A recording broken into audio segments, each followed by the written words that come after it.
Minority लोगों, इस देश के ब्राह्मणों का दिमाग आपको समझना होगा। उसके पास वोट नहीं है, उसको वोट चाहिए। एससी एसटी ओबीसी मजलूम है, वो हिंदू बनने के लिए तैयार नहीं। उन्हें हिंदू बनाना पड़ता है। तो हिंदू कब बनता है?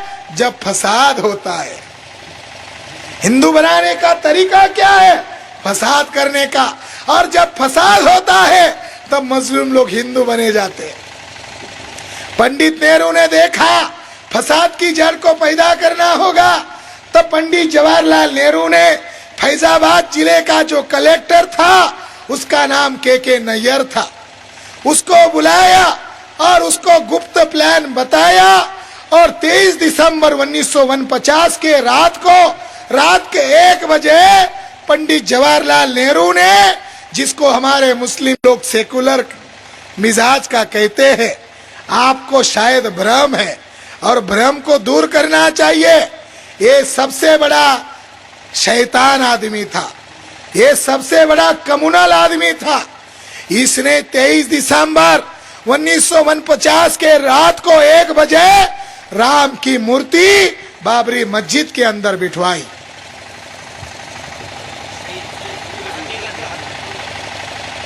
राम की मूर्ति बिठाई 23 दिसंबर 1949 को। उसको पता था कि देश में संविधान लागू होने वाला है जल्द, इसके पहले समस्या को निर्माण करो।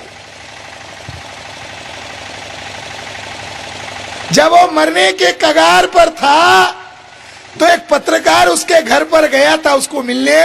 उसने बड़ी बायोग्राफी में ये बात लिखी हुई है, अपने चरित्र में लिखी है कि नेहरू जी के घर से धुआं बाहर निकल रहा था। मुझे लगा आग लग गई। अंदर जाके देखा तो पंडित जी की बहन, पंडित जी की एकलौती लड़की और दर्जनों नहीं हजारों पंडित बैठे कर यज्ञ कर रहे थे। और नेहरू मरने वाला था, तो नेहरू को मरने का डर था, तो ब्राह्मणों ने कहा 4,25,000 मृत्युंजय यज्ञ का जप करेगा तब नेहरू की उम्र बढ़ेगी। नेहरू जप करने के लिए बैठा था। ये सेकुलर नहीं था, ये कम्युनल था। पंडित नेहरू ने 3% ब्राह्मणों को 60% टिकटें दी और 47% ब्राह्मणों को चुनवा कर लाया और 3% ब्राह्मणों ने पार्लियामेंट पर कब्जा किया, मीडिया पर कब्जा किया, न्यायपालिका पर कब्जा किया।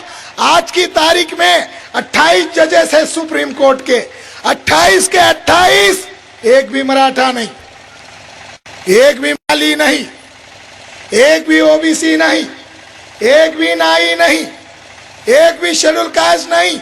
एक कर्नल नाम का केवल हाई कोर्ट का जज था और उसने 7 भ्रष्टाचारी ब्राह्मण जजेस को कहा तुम्हें मैं अभी जेल में सड़ाऊंगा, दिखाता हूं संविधान की ताकत। जब उनके खिलाफ, ब्राह्मण जजेस के खिलाफ एक बैकवर्ड कर्नल ने जब फैसला सुनाया तो ब्राह्मण लोगों ने योजना बनाकर उसको सलाखों के अंदर डाल दिया। 28 के 28 जजेस ब्राह्मण हैं, तो कैसा फैसला देंगे संविधान के समर्थन में? इस देश में जो ब्राह्मण राज स्थापित किया, ये 2014 के बाद नहीं आया, ये पंडित नेहरू के इस देश का हुक्मरान बनते ही इस देश में ब्राह्मण राज शुरू हो गया। आज कांग्रेस का झूठा काम, झूठन वाला काम, बचा कुचा काम बीजेपी कर रहा है, आरएसएस कर रहा है और उनका मकसद है इस देश में एससी एसटी ओबीसी को भिड़वाने के लिए 70 साल में 64,000 फसाद किए। अब वो फसाद पर मामला नहीं अटका, अब मामला आगे गया। अब मामला कहां पर गया? बम विस्फोट करने का। इस देश में बम ब्लास्ट किसने किए? मैं ऐलान इस माइक पर कह रहा हूं।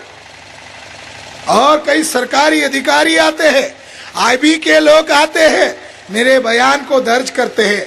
हम अभी 22 अक्टूबर को अकोला में ये जो लेफ्टिनेंट कर्नल प्रसाद पुरोहित है, इसने 2008 में फरीदाबाद में गुप्त मीटिंग में कहा था, we will fight the constitution, will fight the nation, this nation is not hours.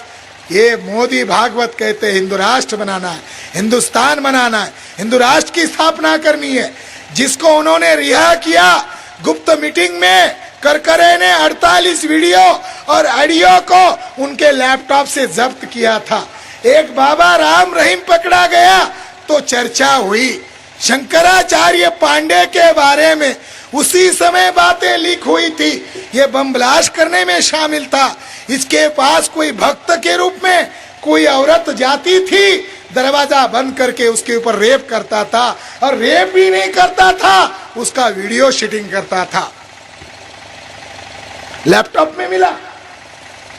एक कर्नल पुरोहित ने कहा, ये आतंकवादी ब्राह्मण केवल मुसलमान के दुश्मन नहीं है, इस संविधान के दुश्मन है, इस मुल्क के दुश्मन है।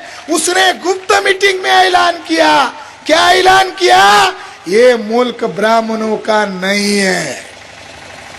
उसने कहा ये मुल्क यहूदी ब्राह्मणों का नहीं है, इसलिए बम ब्लास्ट करना होगा, और बम ब्लास्ट करके इस देश के, भारत के लाखों लोगों को परेशान करना होगा, और परेशान करके कब्जा करना होगा। इसको फ्री किया, और वो लोग देशभक्त उसको कह रहे, उसको नंगा करने का काम अभी हम कर रहे हैं। जुडिशरी के अंदर बैठे हुए ब्राह्मणों को उस समय 2011 में मिलिट्री इंटेलिजेंस ब्यूरो ने रिपोर्ट देकर कहा कि ये आतंकवादी है, एक ही जगह बम ब्लास्ट किए। इसके बावजूद भी जुडिशरी ने आतंकवादी को रिहा किया। जो देशद्रोही है, संविधान द्रोही है, इसको रिहा किया गया। इस मुल्क में बम ब्लास्ट मराठा लोगों ने नहीं किए, इस मुल्क में बम ब्लास्ट माली लोगों ने नहीं किए, इस मुल्क में बम ब्लास्ट ओबीसी लोगों ने नहीं किए। मगर ओबीसी लोग, शेड्यूल कास्ट के लोग, आदिवासी लोग भगवा रंग के प्रति प्यार रखते हैं। मुसलमान लोगों को पता नहीं है, ये भगवा शब्द संस्कृत भाषा का नहीं है, ये शब्द पाली भाषा का है। इसका अर्थ होता है त्यागी लोग। भग यानी विकार, वान यानी नष्ट करना। जिसने अपने सारे विकारों पर विजय हासिल की उसको भगवान कहते हैं।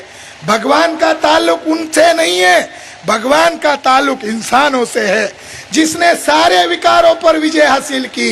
इसलिए भगवा कलर के प्रति शिवाजी को भी प्यार था, बुद्धा को भी। इसके लिए उसने तो उनका पोशाक घोषित किया था।